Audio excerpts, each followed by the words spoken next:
what happened. Yeah, I do virtual lessons, so normally my connection's pretty good, but yeah, I don't know what happened.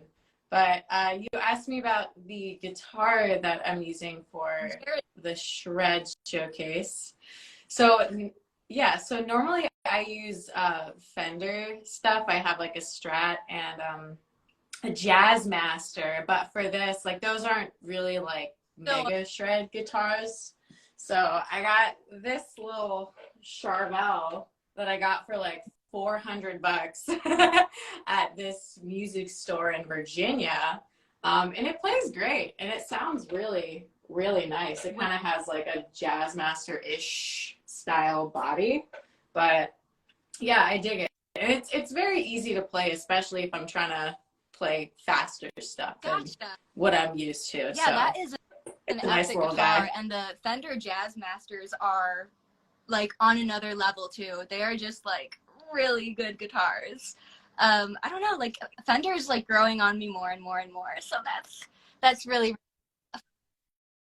yeah. Strat was my very first guitar, so I'm kind of biased. And I just like I have so many guitars, but I've always just gone back to that one. And then this past year, I finally got myself a Jazz Master, and I've been in love with it ever since. Both great brands there. So we can't wait to see you shred on that, which the Jaredine Shred collab is dropping on Christmas, I believe, right on Christmas. So stay tuned for that. So what was your process for writing this solo, and what rigs or plugins did you use to record it? Yeah, so my process for it was he basically sent us a bunch of backing tracks, but he also said that you can make your own if you want to. And I just decided to use one of the ones that he had because they were great. And I sat down with it and I pretty much used my brain in regards to what I thought would sound good through it. I hummed a bunch of melodies as I went through it and then just recorded into my voice memos and then figured out what that would look like on the guitar. Because my thing is, I also want what I play to be very melodic. I do a lot of like singing as well, so I'm a big sucker for melody, but I also grew up playing neoclassical shreds, so I'm also a sucker for the faster kind of stuff. So that's pretty much how I did it, and then I kind of pieced it all together, and then I learned the whole thing all the way through, practiced it a bunch just to make sure it sounded fluent enough. And yeah, I recorded it straight into my interface in Logic, and I used the Plenty Archetype plugin. I think that's how you say Archetype. I don't know, but the Plenty is a plugin that's amazing. So that's what I used in regards to so tone. You're definitely gonna have a sick tone. You're using a sick guitar, and that's awesome. I hear that a lot from singers that are also guitarists. That Danny from The Warning actually said the same thing, where she like hums out her solos kind of in her head, and then she like applies it to guitar. A lot of the time, which is like a great process for sure. Great writing process. So I can't wait to hear it. It's gonna be dope. Yeah, I find that if I don't do that, then I'll just end up playing the same stuff that I already do. And then all my solos are just gonna sound the same, and that's not necessarily what I'm going for. So humming it out tends to be the better way to project, at least then for you're me. Quite literally like putting your own voice into your instrument along with all of that technicality that you already possess. So that's the perfect blend, and you got that. And if you haven't from my page, we've got a nice intimate crowd here. Just hop on over to Elizabeth, because I mean her show literally is crazy. It's insane. Literally. Yeah. Thank you. Let's see, what can listeners expect from you after the Jaredines collab is released? Is there any up and coming band projects, or are you mostly doing solo stuff? Like, tell me about it. What's up? Yeah, so my page on Instagram is Elizabeth II Music, and that's kind of my solo project. I post my songs, guitar videos, vocal videos, a lot of like vocal covers, and that involve screaming because it's kind of the main thing that I do. So it's kind of like giant smorgasbord of all of that. So at the very least, more guitar videos, singing videos, stuff like that. But also, I have an EP coming out on January 6th that I'm very excited about. It's heavy, it's got aggressive vocals, it's fun, it's catchy, it's got some sick solos, it's dark. So I've been working on it for a while, and I'm very stoked to finally be putting it out. I put my the first single to the EP, I put it out last month, called Bow to the Queen, and that's a bit of a screamy Razor track. It's very hard to sing that one from the top to the very end of it, but I've been working on it, so I can do it now. But it's a very vocally intense. Yeah, dude, that's so awesome that you also do the like guttural screaming stuff. I mean, this is like not guitar related, but I'm sure we'd have some people that are interested in hearing about it. Do you have like any advice for people that maybe are beginner to that? You know, they just don't usually perform that vocal style. What's your advice for them? Yeah, so first off, I wanna say that in terms of screaming, the thing that I tend to, or at least that people say I'm very good at, is sing screaming. So some kind of a pitch with a lot of grit over it, which is pretty tricky. My biggest advice for learning that is to take your time. If you rush it, it will hurt. And that's not good. It takes a couple months for your vocal cords to kind of warm up to the technique and the process, and also just like drinking a lot of water. You have to stay hydrated, because otherwise your voice just gets very, very dry, and we don't want that. So that's the biggest advice. Take your time with it and just keep practicing it. Like anything on guitar, you learn a solo, you learn a riff, and you keep at it pretty much. So it's the same exact process with voice. The difference is it's just trickier to like feel where things are, because you can't see something. You have to kind of trust your instincts. Right on. It's very intuitive, and you got to obviously take care of your body when you're doing that. Don't want to tear your vocal cords or anything. Yeah, for sure. I don't think I could ever take that on personally, but if anybody in this virtual audience would, there you go.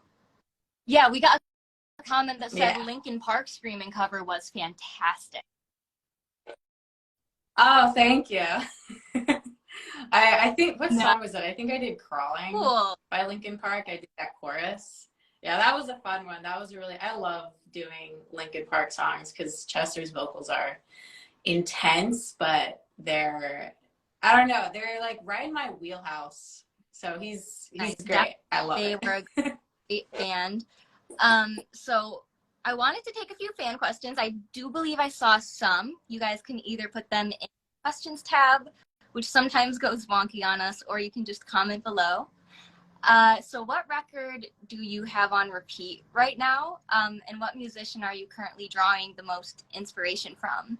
And when it comes to writing your Jared Dine solo, was there perhaps another guitarist or artist that you listened to prior that you drew inspiration from? Or tell me a little bit about your library of music. Yeah, so I'm all over the place in terms of my library of music. I'll kind of go backwards with these questions. I'll start with the Jared Dines one in terms of inspiration. Recently, specifically over the last 3 years, I've been very, very inspired by Matthias Sasato and his playing style. There's a little bit of that in the solo, not as much as I like some bends and feel kind of stuff. But otherwise, just kind of like the classic neoclassical guys, like Yngwie Malmsteen, or I don't know, Richie Blackmore is a very big inspiration to me, and then some bluesier licks, Stevie Ray Vaughan. So it's really just a lot of different influences kind of just coming into one. And then, yeah, so in terms of players, that's sort of what inspired me right now, and in turn have sort of inspired that solo. In terms of like records that are on repeat, I don't know. Recently, I've just been going back to the classics, like, Led Zeppelin, records, Led Zeppelin 2 or Led Zeppelin 3. And then I've been listening to a lot of Bruno Major, very kind of neo soul kind of guy, a very different type of end of the spectrum. So it's very interesting. It's sort of it's two different sides, but I mean, I listen to records pretty much like once or twice and then go on to the next one because I like just hearing different kinds of music. But every now and then I'll find myself going back to certain records. So, and Dead Sarah's first record, they're a very small rock band, but the singer has a phenomenal voice, and I'm always that's one record that I'm always going back to in terms of like throughout the years. Their first record is Chef's Kiss. Yes. So you do have like the classics that you tend to gravitate back towards, you know, or not. Yeah. But then there's also the newer stuff because I'm trying to be conscious of like not getting stuck in a loop of just listening to the same kind of stuff. Because like there's so many great records being produced nowadays and being put out that it's actually hard to keep up with. So I'm trying my best. But that's epic that you are not timid with your music taste, and you know, you just allow whatever you hear to kind of be absorbed into your brain, and if you like it, you like it, and you can incorporate it into whatever you do. So that is awesome that you don't alienate, should I say.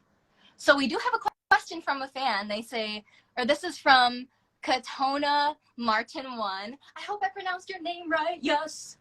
Elizabeth, do you often just scream during walking on the streets or on the balcony? That's a very, very funny question. I won't do it on the streets unless someone is like bothering me. There has been a time where there was this guy that was following me and one of my friends, and like a while back ago, and I just like said, get away, like in the most aggressive voice, because I knew I had to like scare him in some way, and then he just kind of like was like, oh, and then just walked away. But on my balcony, I will pretty much. I'm in a very kind of like secluded area that's like far enough away from houses where no one will hear me. But it's mainly just in my house or in the studio or at practice because it's a very loud technique.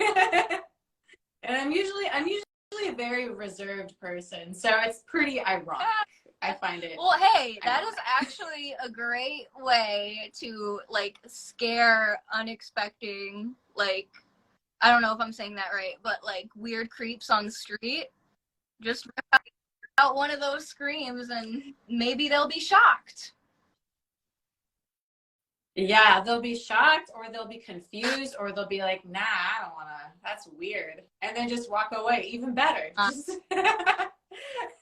Bye. Love it. I love how you have that practice, though. It's probably just really liberating that you have that freedom to just practice whenever you want and that secluded space. And it's amazing. I get a lot of comments on my videos being like, your neighbors are probably like hearing this and being like, what the heck? And they don't hear anything. My partner, he's a drummer and he can like drum all day in the basement and we have not had one noise complaint, and he's very loud. So if they don't hear that, they're not going to hear my screaming. Well, you guys, it looks like that is actually the end of my interview questions, and I actually do not see any more scrolling up. I just got super awkwardly close to the camera there. I apologize. But Elizabeth, it's been so great talking to you, and I can't wait to hear all of your upcoming projects and all of your other Shred stuff alongside of the Jared Dines collab. Rock on! Of course, thank you for having me. Somebody's actually saying, rock song, please. So they maybe want you to go live and Shred sometime. I don't know if you do that, but I guess that's I've done it a couple times, but I guess I'm just gonna have to do it even more. Hang out with you, and it's really, really cool to connect. So yeah, somebody's sending in the rock horns. I hope you guys have a snazzy day. the snazziest. Tune into the collab to see her solo. It's going to be lit. I hope you take care. All right. Have a good one. Bye.